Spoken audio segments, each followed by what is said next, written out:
Friends in Low Places, 9 to 5, Check Yes or No. Do any of those songs sound familiar to you?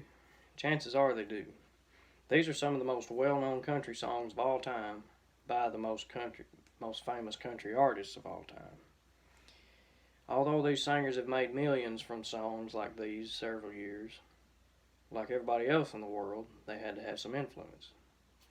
Today I'm going to tell you about the origins of country music, some of the different genres within country music, and some of the biggest names in country music. First, let me explain how country music started. Country music is thought to have originated in the southeastern United States, more specifically in the Appalachian Mountains in the East Tennessee. This hillbilly music was influenced by European immigrants who brought with them some type of music which was like a mix between English ballads and Irish fiddle songs, and it also had some African music mixed in with it too. Some recordings of Appalachian fiddle players can be dated back as early as the 1910s, but in the 1920s, though, studios in Bristol, Johnson City, and Knoxville started recording some music made by the musicians from the Appalachian Mountains. Most of them were fiddle players. According to an article I found by Sarah Edge on NortonCenter.com, country music became an official genre when a promoter discovered Fiddlin' John Carson. Now that you know a little bit about the origins, let me talk to you about some of the biggest names in country music. When you hear someone talk about old country music, you probably think Johnny Cash, Dolly Parton, George Jones, etc. Believe it or not, there are singers that came before these. An article I found by Sean Dooley on liveabout.com states that the first country record was made in 1922 by Eck Robertson on the Victor Records label, but the first national country hit was Wreck of the Old 97 by Vernon Dalhart in 1924. However, most historians say that country music was born in 27 when Victor Records signed Jimmie Rodgers and the Carter family. Jimmie Rodgers is known as the father of country music. His songs were like a mixture of gospel, jazz, pop, blues, and folk. Rodgers is also credited with the first million-selling single, Blue Yodel number 1. The Carter family was comprised of A.P. Carter, Sarah Dougherty Carter, his wife, and his sister-in-law, Maybelle Addington Carter. They were country music's first famous vocal group.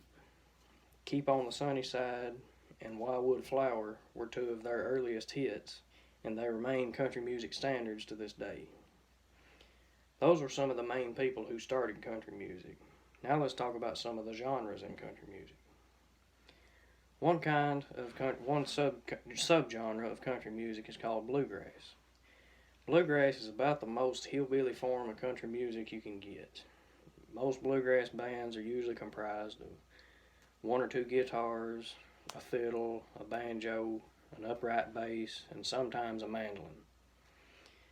Known as the father of bluegrass, Bill Monroe is credited with first popularizing bluegrass music. He also had a band called the Bluegrass Boys, in which bluegrass music was named after. Some more prominent figures in this genre include Ralph Stanley, Ricky Skaggs, and Marty Stewart. The next genre I'm going to talk to you about is the Bakersfield sound. The Bakersfield sound originated in Bakersfield, California in the 1950s. The sounds used the twangy tunes of electric guitars, more specifically Fender Telecasters, and they were played through electric amplifiers. Merle Haggard's Mama Tried and Dwight Yoakam and Buck Owens' The Streets of Bakersfield were two very good examples of the Bakersfield sound. Another great genre of country music is outlaw country. While all the other country singers in Nashville were following the rules of the establishment, a few singers decided they were going to do things a little different. People like Willie Nelson, David Allan Coe, Waylon Jennings, all grew their hair out and started singing how and what they wanted to. Even though they were credited with giving the rise to outlaw country, it was really Johnny Cash that started the outlaw movement, because he was already singing about 20 or so years before they were in the 50s. The last genre I'm going to talk to you about is my personal favorite, honky tonk country. Honky tonk country started in 1942 when Ernest Tubb released Walking the Floor Over You. This song could be the basis for honky tonk genre. Hank Williams' Your Cheating Heart, Vern Gosdin's Set 'em Up Joe both make references to this song. So today, we've learned about the different genres in country music, the origins, and some of the biggest names. If you haven't already figured it out, country music is one of my strong passions. My grandfather taught me how to play the guitar at a young age, and I've grew up around bluegrass more specifically. Well, I think that's about all I've got. I think I might get a good night's sleep, work a 9 to 5 tomorrow, and hang out with my friends in low places.